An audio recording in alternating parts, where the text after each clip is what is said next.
Hello creative people, this is Catherine with aMotleyArt. This video is week 3, sketch 3 for She's Crafty MiniPad Class. This is a 10-week class and I will have a link to her sketch 3 video in the description below. Please subscribe to my channel to follow along for all 10 weeks.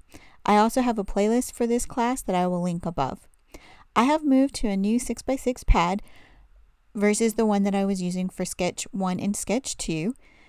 This pad is from Recollections and it's called Valentine, and I've had this pad since 2013.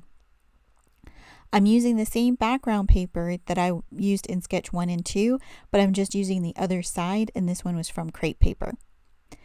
I wanted to make a few Valentine themed spreads, so that's why I chose to use this paper pad. I don't have any specific pictures for this sketch or for the next few sketches, so I'm just going to be putting down blank cardstock picture mats. So for this one I decided to do a square. I just like the idea of everything being square on this layout. So this is a 3 1/4 by 3 1/4 picture mat for a 3 by 3 picture. Then the small squares are 1 1/2 by 1 1/2, and the tag element that I'm creating right now is 2 1/2 by 3 1/2 with an 1/8 inch mat behind it. I just felt that it blended in a little too much in the background, and I wanted it to be more in the foreground because this is where I may add some journaling in the future depending on what my picture is. And in the sketch, this is where you would put your title and your journaling.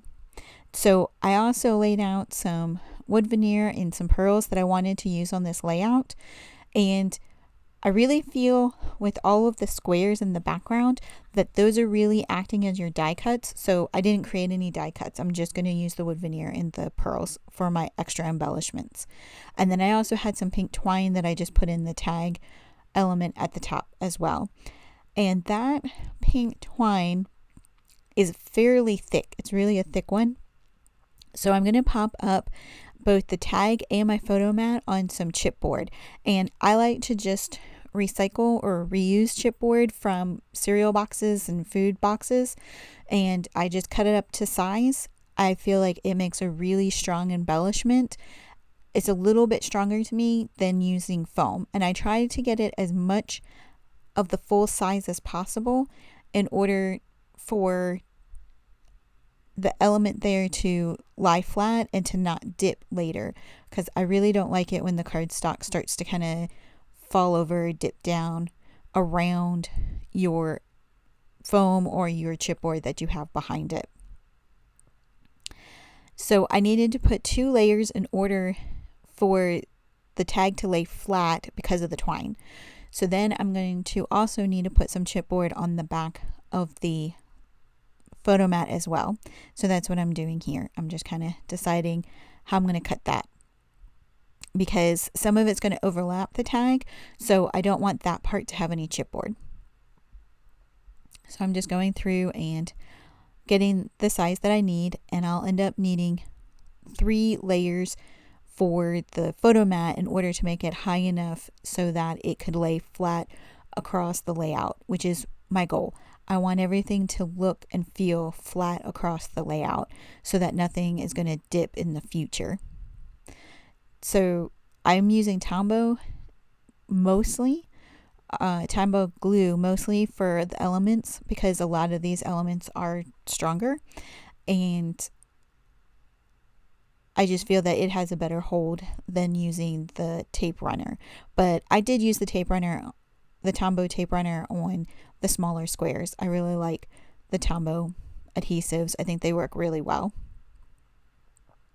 So I'm just going to now start to put all of those elements down so that I can get to the embellishments, which is a lot of fun when you get to then put all your embellishments on top.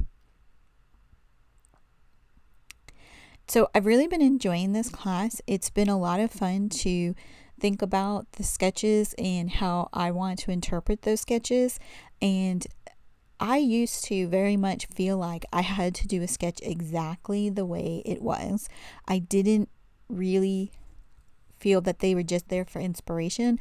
I thought they were a rule, right? This is what we're doing now. Here's the sketch. This is exactly what you need to reproduce. But it's not. It is there for inspiration. And I like being able to reinterpret them for the smaller size. Sometimes you have to remove elements. Sometimes you have to change elements. But it's just a lot of fun. It allows me to feel inspired and feel like I'm designing, but not starting from scratch. Because, you know, sometimes when you start from scratch, that blank page can just feel really, really intimidating.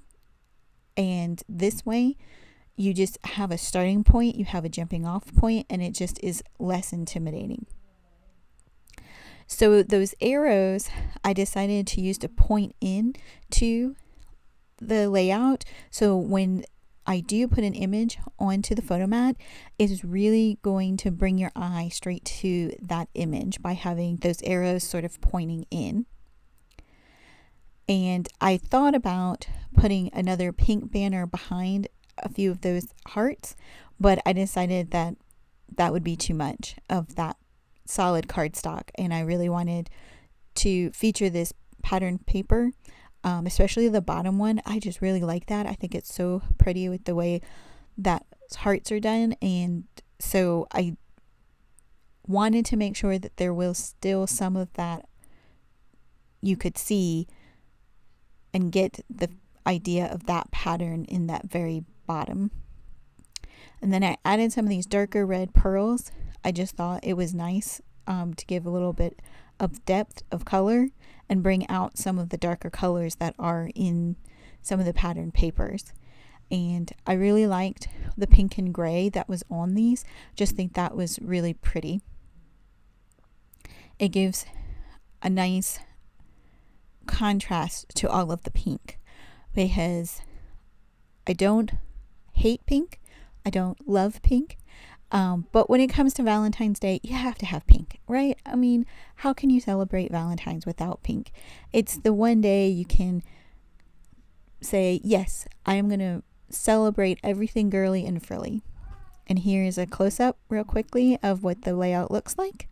Thank you for watching my video. Please leave me a comment below if you have any questions, and you have a crafty day.